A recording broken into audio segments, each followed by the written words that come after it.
Good day, it is Stephen Davis here, and this video will continue with a series on harassment, namely, and go more about the respondent, the accused.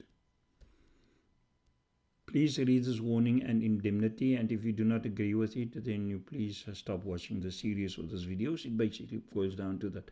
Take that I'm an individual layperson, telling my personal account and research that conveys and share with people. And if you have a specific instance that you want to pay attention to, please go on and get in legal advice.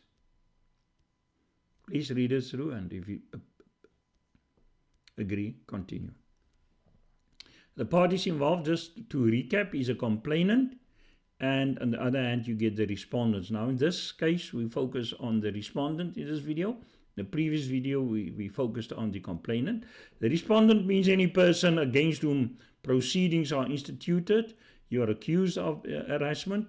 Any person who is reasonably suspected or engaging in or who has engaged in harassment of the complainant or a related person. So focus on the respondent in this video. The respondent can be a natural person, an individual, just like you, me. Or the respondent can be also a legal person, such as an organization, a company or employer, a factory, a group, a team, or whatever, organized group. So these are the two differences. For a respondent as a legal person, a company, you can read the Landman and Ndu.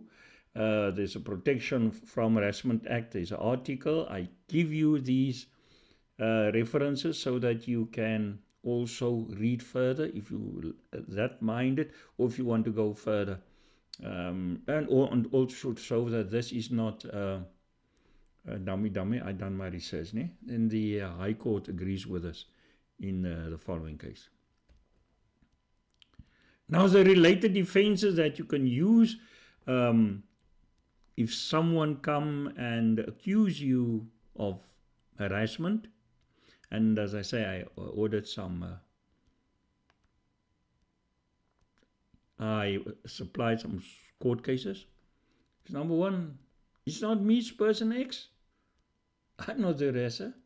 It's my mom, my aunt, my sister, whoever's secretary of our club have done these things that you said, they sent you the messages. It's not me. Those people have done their deeds out of their own accord and free will. I have no power over them. I didn't tell them, Ma, go and phone her.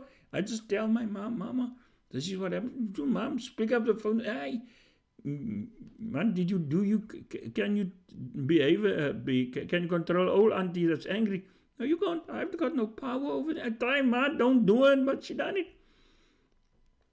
And the others, you have to prove, that I've instigated them, or charge them, man, go and do it. You can't just say I've done it.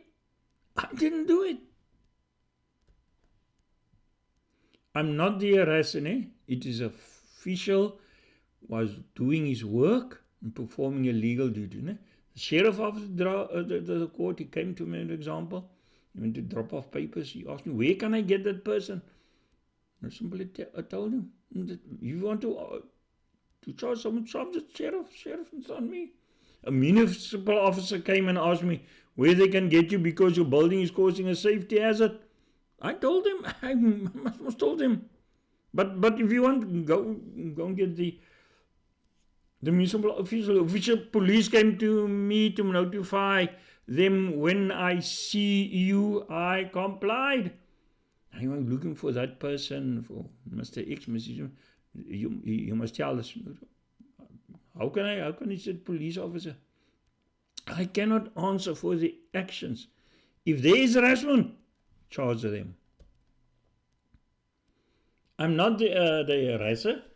You can say because it's my employer, my boss, and you must charge my employer, my boss. My boss ordered me to do these things, to phone you, to send you messages. My boss ordered me because you owed us money, you did not bring back the tables you rented from us. I acted as an employee, man. I had to, you had to charge my company. It's a legal person. It's not me. I was simply doing my job, which I'm paid for and which I'm ordered to do.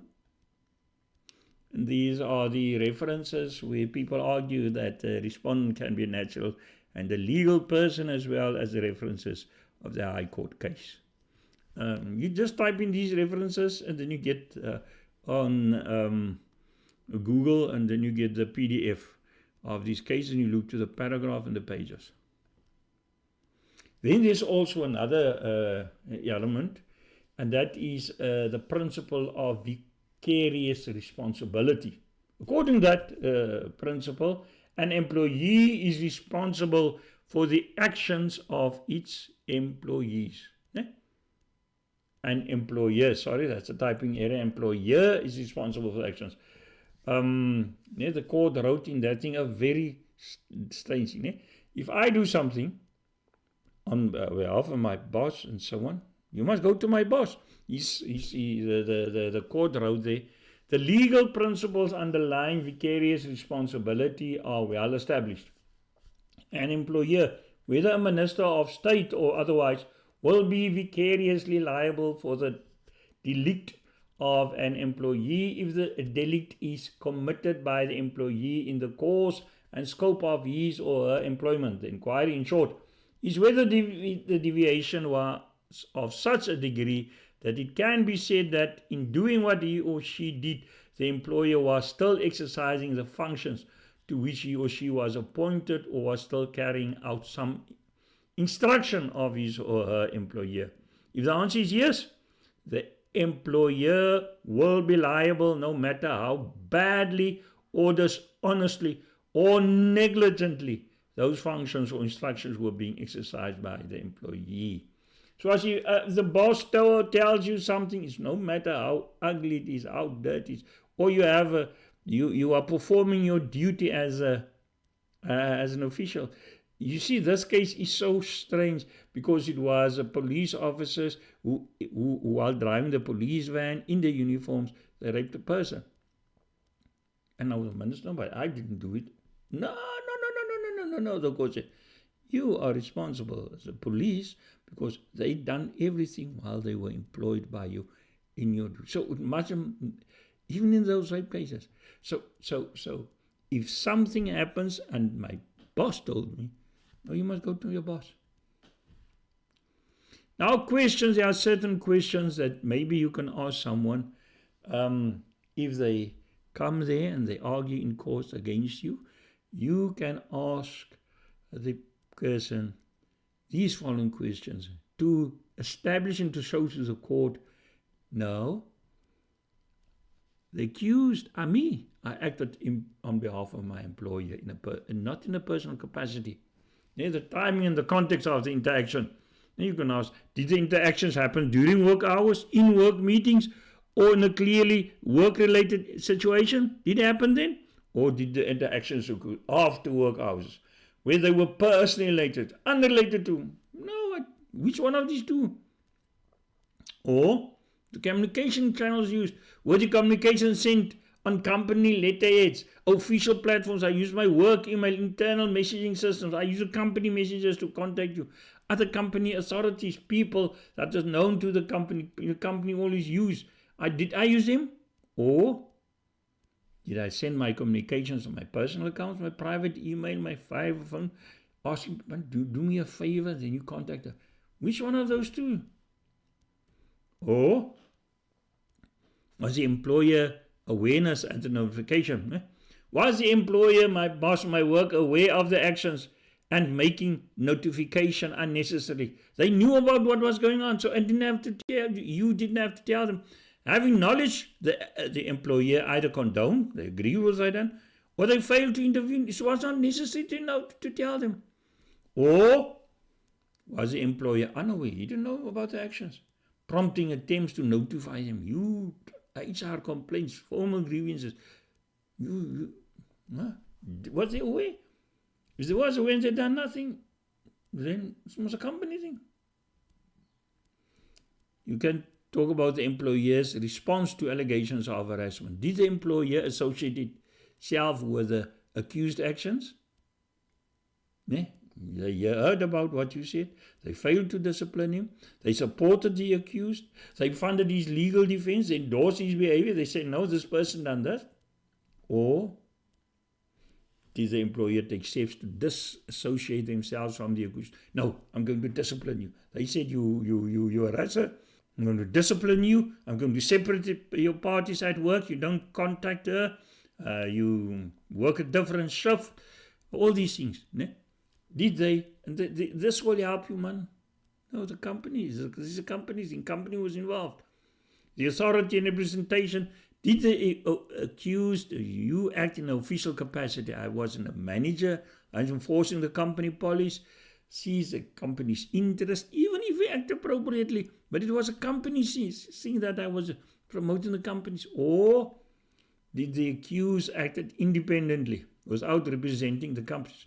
And when I stand outside your office at night, 10 o'clock, how can I represent the company's interest? No. See, that's the things you different. Your pattern, you look at the pattern and organizational culture. Did the alleged harassment activity reflect a broader pattern and the culture? Example, there's multiple complaints. There's lack of policies in place to protect the workers. There's tolerance by leadership of harassment. There's a culture of demanding. On the other hand, adherence to policies, adherence to legal requirements. People, you must do this. So, if that was a policy in place, they want to enforce adherence, so how? And everyone, so it was not you, only that was singled out. Or was it a natural person? Did they do the person on his own? Was the alleged harassment isolated, not systemic, with other employees or situation, and not linked to the company promises, practices? You've done these things totally on your own. No one asked you. It's the company has, in fact, zero tolerance, but you come and you do these things totally on your own. Rest. Thank you very much for watching this video. Please like and share this video, and please subscribe.